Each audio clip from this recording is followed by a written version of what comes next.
प्यारे बच्चों, तो आइए सुनते हैं कहानी सुंदर सपनों वाला तकिया। निक्का को कहानियां पढ़ने का चाव था।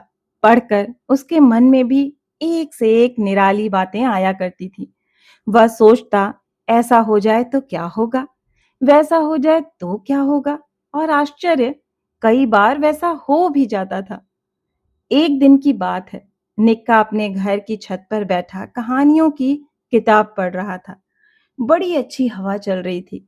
वह उसके बालों और गर्दन पर गुदगुदी कर रही थी। मीठी मीठी गुदगुदी। इससे निक्का को बड़ा अच्छा लग रहा था। बीच बीच में उसे हंसी भी आ जाती।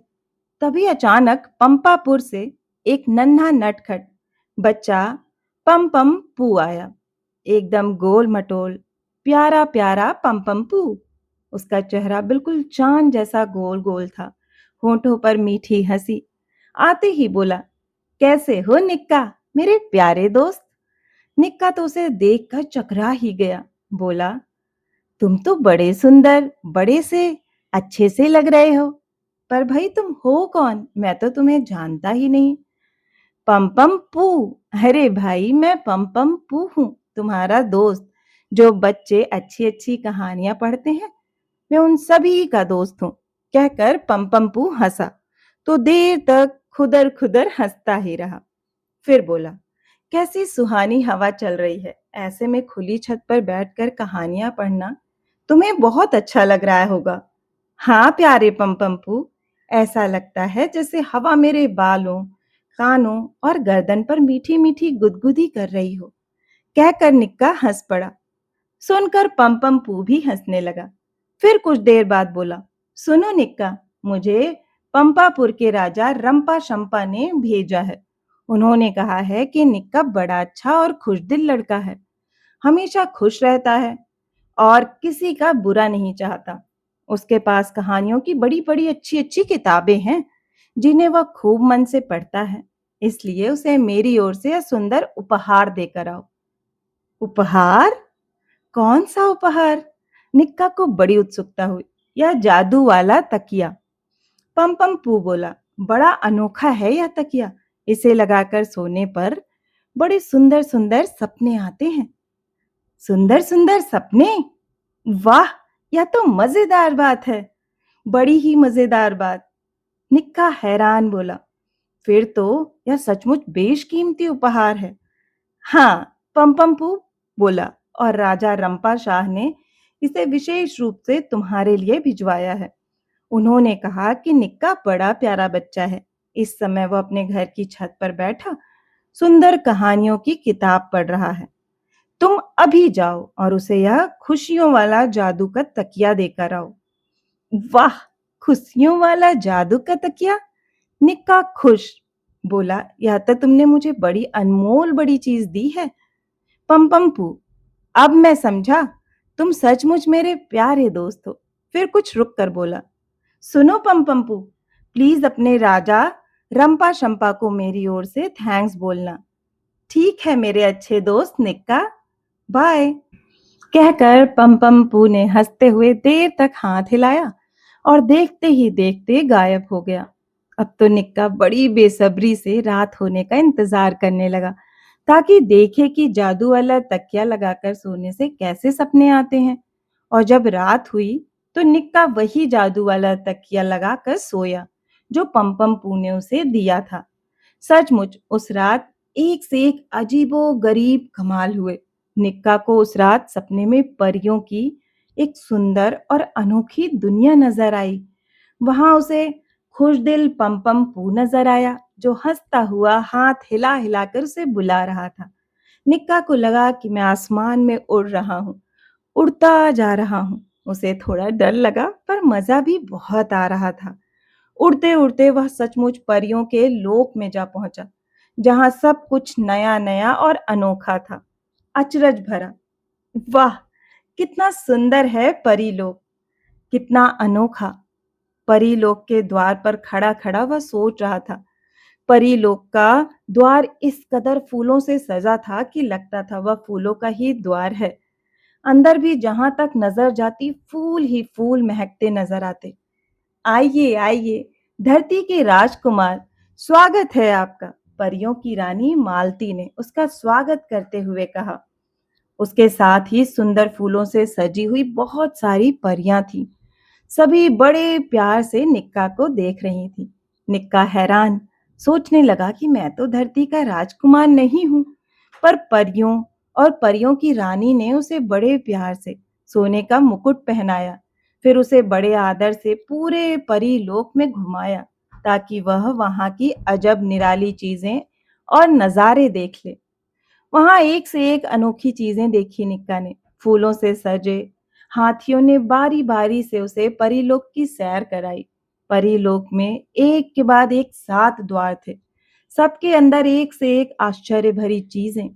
एक जगह इतने सुंदर और अचरज भरे खिलौने थे कि देखकर निक्का चहक उठा। वहां खिलौना हाथी, खिलौना घोड़े, हिरन, शेर, भालू, खरगोश और बारहसिंगे थे। हाथ से ताली बजाने पर वे नाचते और दौड़ते थे। फिर एक से एक मजेदार करतब दिखाते थे। ऐसे सुंदर खिलौने निक्का ने भला कब देखे थे। देर तक उन खिलौनों से खेलने के बाद जब वह चलने लगा, तो सोने का चमचम मुकुट पहने एक घोड़ा आया। बोला, चलिए धरती के राजकुमार, अब मैं आपको सैर करा के लाता हूँ। निक्का घोड़े पर बैठा तो घोड़ा इतनी तेज दौड़ा जैसे हवा में उड़ रहा हो। वह बड़ी देर तक निक्का को जंगल और बगीचों की सैर कराता रहा। इतनी अच्छी हरियाली और महकते हुए फूल, इसने सैर के आनंद को और भी बढ़ा दिया था। फिर घोड़े ने उसे परीलोक के सभा कक्ष के सामने उतार दिया। आइए आइए धरती के राजकुमार, कहकर परियों ने अंदर ले जाकर उसे फूलों से बने एक सुंदर सिंहासन पर बैठा दिया। फिर सब परियां मिलकर निक्का का स्वागत गान गाने लगी।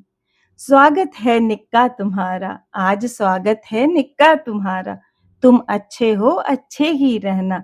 तुम सच्चे हो, सच्चे ही रहना।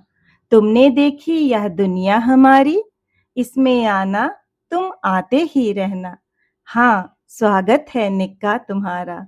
आज स्वागत है निक्का तुम्हारा। फिर शुरू हुई परियों की अनोखी नृत्य नाटिकाएं। परियां कभी तितली, कभी मोर की तरह छम छम नाच रही थीं, गा रही थीं और सुंदर गीतों में जीवन की सीख भी दे रही थीं। खुशियां बांटो तो खुशियां मिलेंगी, हंसी बांटो तो हंसते ही रहना। फूल कहते हैं हंसते ही रहना। तुम अच्छे हो, अच्छे ही रहना। निक्का मगन होकर देख रहा था और सुंदर गीतों का आनंद ले रहा था। ऐसी अद्भुत नृत्य नाटिकाएं उसने पहली बार देखी थी। देखते हुए उसे समय का कुछ होश ही नहीं रहा। कार्यक्रम के बाद उसे खाने के लिए विशाल कक्ष में ले जाया गया, जहां एक बड़ी टेबल पर तरह तरह की बढ़िया मिठाइयाँ और पकवान सजे थे, मगर उनका रूप रंग तो एकदम अलग था। बाप रे, रसगुल्ला! इतना बड़ा!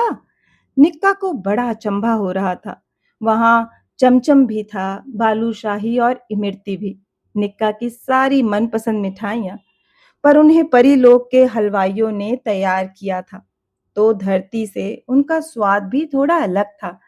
निक्का ने जी भर के मिठाई खाई, साथ ही पूरी, कचौड़ी, ढोकला और खूब सारे मेवों वाली खीर भी।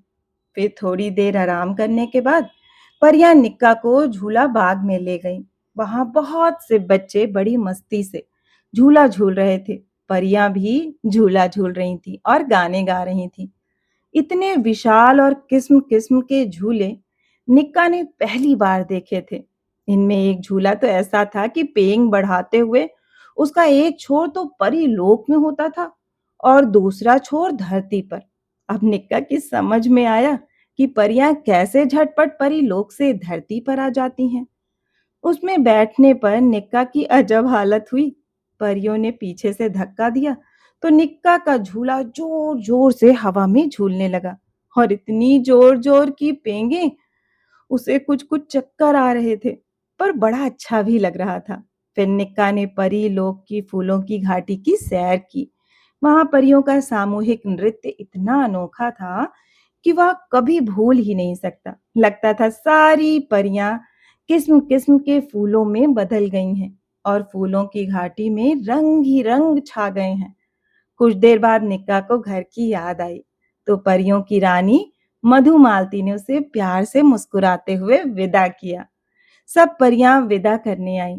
परी रानी ने निक्का को एक सोने की छड़ी देते हुए कहा, धरती के राजकुमार को मेरी ओर से यह छोटी सी भेंट। थोड़ी ही देर में परियों से विदा लेकर निक्का हाथ में वह सोने की छड़ी लिए और सोने का मुकुट पहने उड़ता उड़ता धरती पर आ गया। पर अब उसे कुछ कुछ थकावट भी होने लगी थी, इसलिए अपने कमरे में आते ही वह सो गया। सुबह मम्मी ने उठाया तो निक्का का उठने का मन ही नहीं हो रहा था। मम्मी ने कहा, निक्का, देर हो रही है, स्कूल नहीं जाना क्या?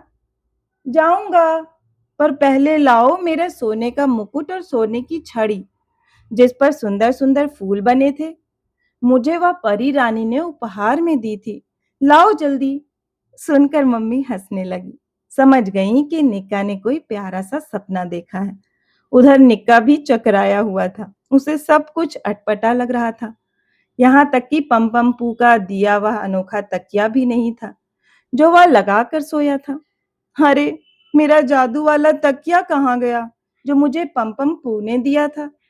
निक्का कुछ कुछ परेशान होकर पूछ रहा था। कौन सा तकिया? कौन पम पू? सब हैरान। किसी की समझ में नहीं आया कि निक्का क्या कह रहा है। तब निक्का ने पूरी कहानी सुनाई परी लोग की। सुनकर मम्मी बोली, ओह, तूने जरूर सपना देखा होगा निक्का। पर निक्का को अब भी यकीन नहीं आ रहा था। बोला, मम्मी, सचमुच पम पू ने मुझे जादू का तकिया दिया था।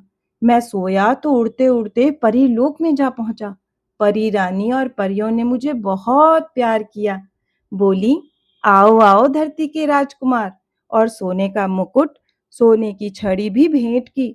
सुनकर मम्मी ने प्यार से कहा, कुछ भी कहो, निक्का इतना है ही प्यारा कि परियों को भी इस पर प्यार आता है। सुनकर सब हंसने लगे और मम्मी ने निक्का को प्यार से गोदी में लेकर चूम लिया। तो बच्चों, आपको ये कहानी कैसी लगी? मुझे आशा है कि आपको ये कहानी बहुत ही पसंद आई होगी। अगर आपको कहानी पसंद आई है तो इसे अपने दोस्तों के साथ शेयर करें, और इसी तरह की मनोरंजक कहानियां सुनना चाहते हैं तो इस चैनल से जुड़ें और इसे सब्सक्राइब करना ना भूलें। फिर मिलती हूँ एक और नई मनोरंजक कहानी के साथ। तब तक आप सभी अपना खास ख्याल रखें।